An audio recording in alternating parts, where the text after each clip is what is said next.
Você já sentiu, em algum momento, como se estivesse se afastando lentamente de Deus, mesmo sem perceber? Como se algo dentro de você estivesse se desconectando do seu centro espiritual? Mesmo no meio de tanta correria e barulho do mundo moderno? E se isso não fosse apenas uma fase ou um problema pessoal? E se isso fosse, na verdade, uma batalha invisível? Uma guerra silenciosa contra a sua fé, contra o seu propósito e contra o seu chamado. Muitas pessoas hoje estão espiritualmente cansadas, oram menos, sentem menos fome pela palavra e começam a questionar o sentido da caminhada com Deus em um mundo que exige tanto. E a verdade é que você não está sozinho.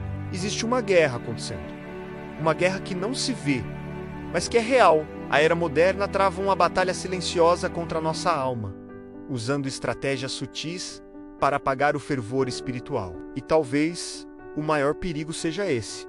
A sua fé pode estar sendo atacada e você nem tenha percebido. Não estamos falando de perseguição aberta ou de ataques diretos. Estamos falando de algo muito mais perigoso.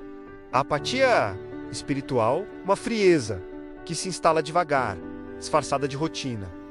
Não é um choque repentino, é uma erosão lenta. É como uma neblina que chega aos poucos e vai apagando o fogo. O mundo moderno não precisa atacar a fé diretamente. Ele apenas promove indiferença. Uma morte lenta por 1000 distrações digitais, notificações constantes, entretenimento sem fim, correria interminável. E sem perceber, a fome por Deus vai diminuindo. Jesus alertou sobre isso quando disse que os cuidados deste mundo sufocam a palavra, tornando-a infrutífera. Em Mateus 13, o problema é que vivemos em uma cultura de gratificação instantânea. Queremos tudo rápido, respostas rápidas, conforto rápido, soluções imediatas. Mas Deus é encontrado na profundidade, no secreto, na rendição. A palavra diz: aquietai-vos e sabei que eu sou Deus. No Salmo 46. Mas como aquietar a alma em um mundo que nunca para? Estamos conectados o tempo inteiro, mas espiritualmente exaustos, ligados a tudo e ao mesmo tempo desconectados daquele que mais importa. E o inimigo sabe disso, porque ele nem sempre vence através do pecado escandaloso. Muitas vezes ele vence através da distração. Uma das maiores mentiras da nossa geração é acreditar que estar ocupado significa estar bem espiritualmente. Confundimos atividade com intimidade. Mas Deus nunca nos chamou apenas para fazer mais. Ele nos chamou para permanecer. Jesus disse claramente: sem mim, nada podeis fazer.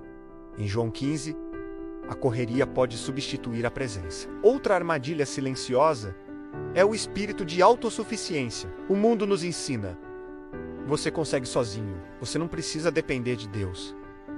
Mas a Bíblia diz: confia no Senhor de todo o teu coração e não te apoies no teu próprio entendimento. Em Provérbios 3, quando a dependência de Deus é trocada pela força humana, o fogo espiritual começa a se apagar. E existe ainda outro problema moderno: o enfraquecimento da comunhão.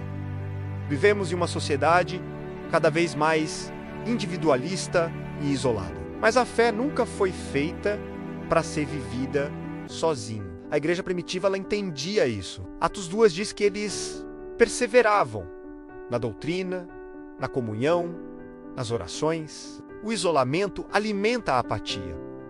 A comunhão gera avivamento. O mais perigoso é que a apatia espiritual começa com sinais pequenos. A oração vai diminuindo. A palavra parece distante, o louvor perde profundidade e a vida espiritual entra no automático. Jesus falou com firmeza sobre isso em Apocalipse 3, porque eis morno, estou a ponto de vomitar-te da minha boca. É forte, mas revela o quanto a frieza espiritual é séria. Muitos vivem um conflito interno, sabem o que é certo, mas não têm forças para buscar. Paulo descreveu isso em Romanos 7. Não faço o bem que quero, mas o mal que não quero. E o custo da apatia é alto. Menos alegria, menos propósito, menos impacto. O inimigo não precisa te derrubar de uma vez. Ele só precisa te fazer adormecer. Mas aqui está a boa notícia. Deus não desistiu. Existe um chamado de despertar. E a batalha pode ser vencida.